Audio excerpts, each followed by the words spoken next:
अस्सलाम वालेकुम, welcome to cooking with Benazir. मैं बेनज़ीर हूँ और अगर आप सिंपल और आसान रेसिपीज़ ढूंढ रहे हैं तो आप बिल्कुल सही जगह पर आए हैं। और अगर आपने हमारे चैनल को सब्सक्राइब नहीं किया है तो कर लीजिए, क्योंकि आप हमारी रेसिपीज़ इंशाल्लाह बहुत पसंद करने वाले हैं।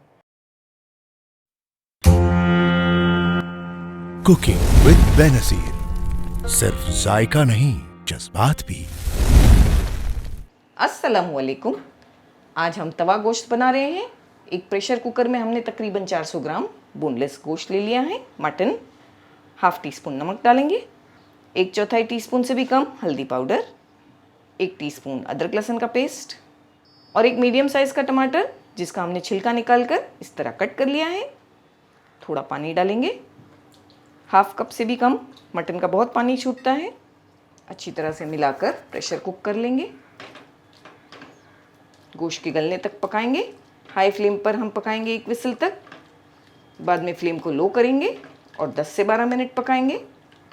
तब तक पकाएंगे जब तक मटन हमारा अच्छी तरह से टेंडर नहीं हो जाता। हमने 3 टेबलस्पून दही ली। अच्छी तरह से दही को बीट किया। उसमें धनिया पाउडर मिलाएंगे 1 टीस्पून, 1/4 टीस्पून ज़ीरा पाउडर,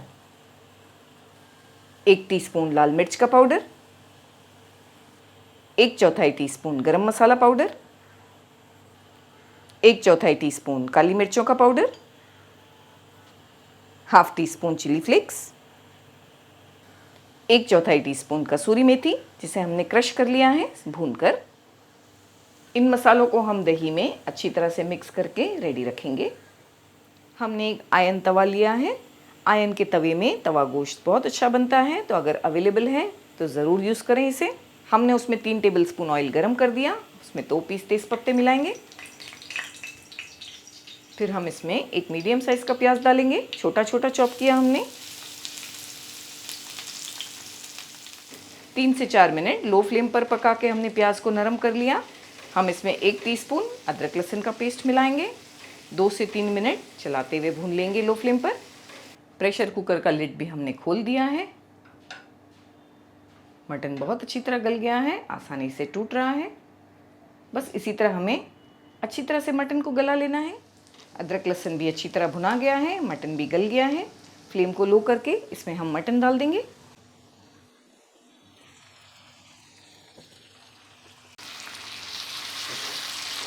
फ्लेम को हाई करके 2 से 3 मिनट फ्राई करेंगे मटन को अच्छे से।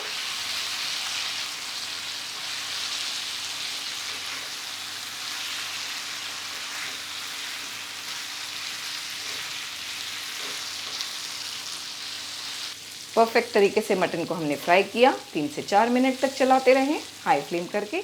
फ्लेम को बिल्कुल लो करके जो मसाले हमने तैयार किए हैं वो डालेंगे। थोड़ा नमक भी डालेंगे।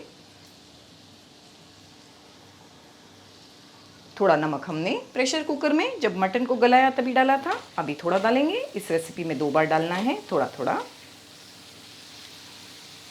फ्लेम लो है क्योंकि दही हमने मिलाई है, तो एकदम से फ्लेम को हाई नहीं करेंगे। लो फ्लेम पर इसे धीरे धीरे चलाकर पकाएंगे।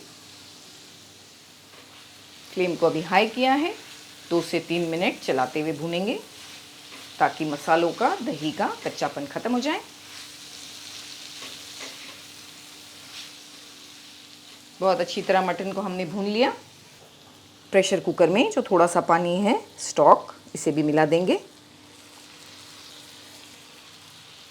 थोड़ा सा पानी धोकर भी हमने डाला है प्रेशर कुकर में, 2 टेबलस्पून के आसपास। ये पॉइंट पर थोड़ा हरा धनिया मिलाएंगे। बड़ी वाली हरी मिर्चें डाली हमने इस तरह से कट करके।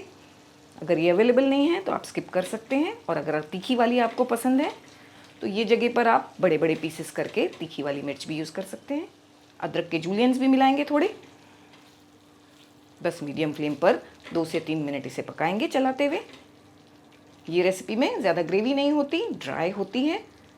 थोड़ा सा हमने पानी डाला है, बिल्कुल थोड़ा।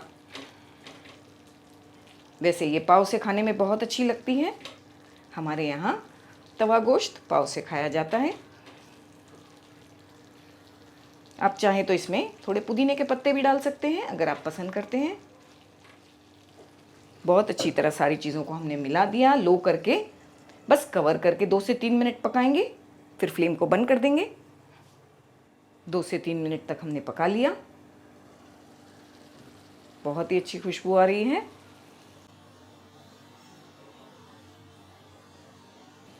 बिल्कुल परफेक्ट कंसिस्टेंसी आ गई है। बस ऐसा ही चाहिए था हमें।